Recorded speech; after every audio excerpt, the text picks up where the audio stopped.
Hey everyone, it's been a while since I've posted a video. Just wanted to give you an update on what's going on with my health. Unfortunately, nothing much has changed. It's been probably close to another year since I posted my first video, and if anything, it's gotten much more regimented in the 14 days, 4-day cycle. And it's kind of escalated in the beginning. Well, when I started doing those videos, it was probably impacting my speech during those 4 days. I would say 60% of the time, and now it's closer to like 100% of the time. So that's really frustrating, but I'm doing what I can. I quit my job this year and sold my house. And I'm just doing everything within my capacity to reduce the amount of stress that I have in my life so that maybe I could see if that might be having an impact. So let's see, that was April 1st that I did that, and unfortunately, just like clockwork, the cycles have continued. So it is nice not to have to worry about having a job, although I don't have health insurance, but not having to function during those days makes life a whole lot easier. So I also, I think the last time I posted, I said that I was seeing a migraine specialist, and I went to see him 4 or 5 times, and he seems really confident that this is a migraine disorder, but I'm still on the fence about it and don't really believe that that's what it is. I have a hard time believing that it could be a headache without, no headaches, but just the aura symptoms and as regular as it is, and what would be causing it? I mean, that doesn't make any sense to me. And he did put me on several different drugs. The Lamictal did work for, he had given me a extended release version, and that was working really well. And that was like a 5-week trial. I think that was the last time I posted a video. Well, I had to switch over to the generic version of it because my insurance, of course, wouldn't pay for that.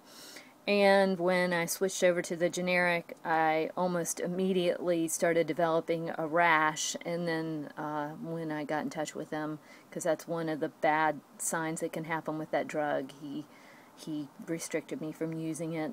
So we tried another drug, nimodipine, and then something verapamil, and there was one other one I can't remember, but every time I took one of those drugs, it just made me feel wackier during those 14 days, and then I still had a cycle. So I quit all of that, and when we sold the house and decided to do something different, then I just thought, all right, I'm going to lay off on everything for a while. And I did, and you know, I've gotten used to what this is. I don't want to be, and I have a lot of reservations about even looking for a new job, and that's really frustrating.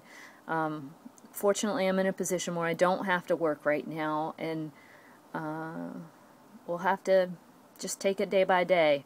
Right now, I'm taking Valium on a 4-hour cycle for 2.5 milligrams every 4 hours during those 4 days.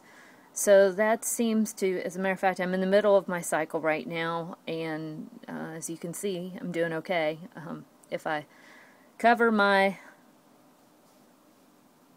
right eye, I can still talk, but reading is an issue. So it's kind of taken it from a 10 down to about a 7 when I've got the Valium going. Maybe okay, that's not, I would say like a 5.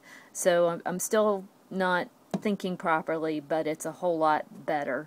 And I'm crossing my fingers. The first time I started taking it, it was every 6 hours. Now I'm down to every 4 hours. So I'm crossing my fingers that that will continue to at least be palliative enough that I can have a better quality of life. I also just scheduled an appointment for September with the Almond Clinic. They do those brain scans so they can see how your brain's functioning, and I'm hoping maybe that they might have some ideas or give me a direction. It was surprisingly less money than I thought it would be. It's only about $4,000 out of pocket, to maybe even a little less than that. And I'm fortunate enough that we're still in the Pacific Northwest. I can go to the Seattle clinic and drive over there for the 3 days I need to do this. So keep your fingers crossed. And once again, if you have any ideas or suggestions, I'm very receptive. I'm still suffering, going on 6.5 years, and I'm ready for a solution. Thanks for watching, and I really appreciate all the comments that you've posted. Any ideas? Lay 'em on me. All right, take care.